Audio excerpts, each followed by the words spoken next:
that's Doris Troy with Lyin Eyes, the Eagles tune, and Doris is on the phone. Yes, I am. Doris, it's great to hear from you. It's good to talk to you, Joe. You sound great. I feel better. And this record was on Metromedia way back in 1974. Uh-huh. Midland International, a part of RCA. Midland International. How did this come about? Well, I was working out there with a guy named Artie Ripp, and I was writing tunes in his company, and this song came through, and they said, you know, do you like this song? I said, I love this song. I think this is a great song, you know. And sure enough, they did it. I'm so happy about it. Who was backing you up on this? Who backed you up on this record? Do you remember? No, I don't. I think I did some of the harmonies, and then I think we called in some people to come and do it. We were talking a little earlier. I was at Little Walter's house, the DJ, yesterday, and he just made a new record for Dion DiMucci, the guy with Run Around Sue. Yes. And he gave us Dion's brand new record, and I said, well, Doris Troy's going to be on my show tomorrow. Ask her about the Drifters. Yeah. I did a lot of stuff with the Drifters in Atlantic in the early days. Even before Just One Look came out, I used to do a lot of sessions for Atlantic Records. And we had a lot of fun doing it with Solomon Burke and the Drifters and quite a few other Atlantic artists. Well, so Dionne Warwick sang with you? Dionne Warwick, her sister Dee Dee Warwick, and a lady named Judy Clay, Sissy Houston. We were the top singers, background singers in those days. That's what Little Walter... before Dionne had a record. Little Walter said that. He said you were the best. Thanks. Thanks a lot. He remasters a lot of the old records. He did the entire Fats Domino collection. He did? Yes, he works for a German company. Although right now he's remastering the entire VJ catalog. Oh. So the whole thing is in his basement, right here in Medford. Right on. And VJ Records, that used to be with D. Clark on there? I believe so. Yeah, because he did one of my songs. In fact, one of my songs was called How About That, and it was the name of his album, way back. Yeah. So that was before Just One Look? Oh, yes.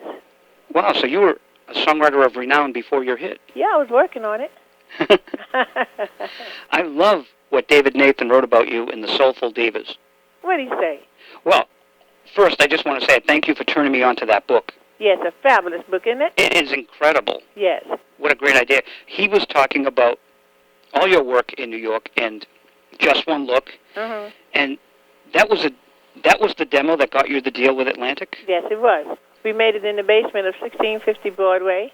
It was just 4 tracks, and we brought the musicians in, and I had to overdub the alto part, and my partner, who's Gregory Cowell, he did the high part like a girl, and that's how we got the 3-part harmony.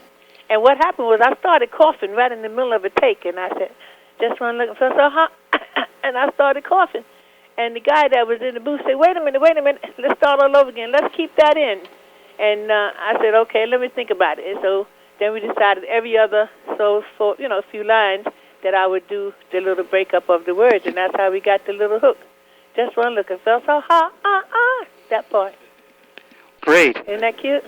Now, Artie Ripp worked with you on that. Yes, he did. So you have a long relationship with Artie. Well, just for that period of time, and then I did work some stuff out there at his studio. He had a little studio out there in California, and I did some stuff out there with him for a little while. And that's how we did the mid-song thing. Oh, the Midland thing. So that was done in California. Yes. How nice. The Eagles in California kind of go hand in hand. Yeah. So what happened after you did the 4-track? Who brought it to Atlantic? Well, what happened was I was working it out of the publishing company, and we got news that Chuck Jackson wanted somebody to sing on his song, Tell 'Em I'm Not Home. And so the girl that did it, they didn't like what she did, so they asked my company, would I, come and do it for them. I said, sure.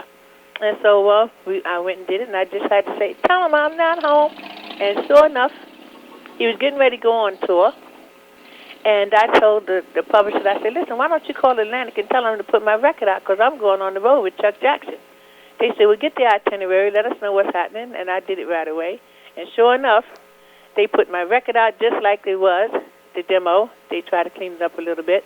and we had to pay, they had to pay, really, all the musicians a regular session fee because they had only got demo fees.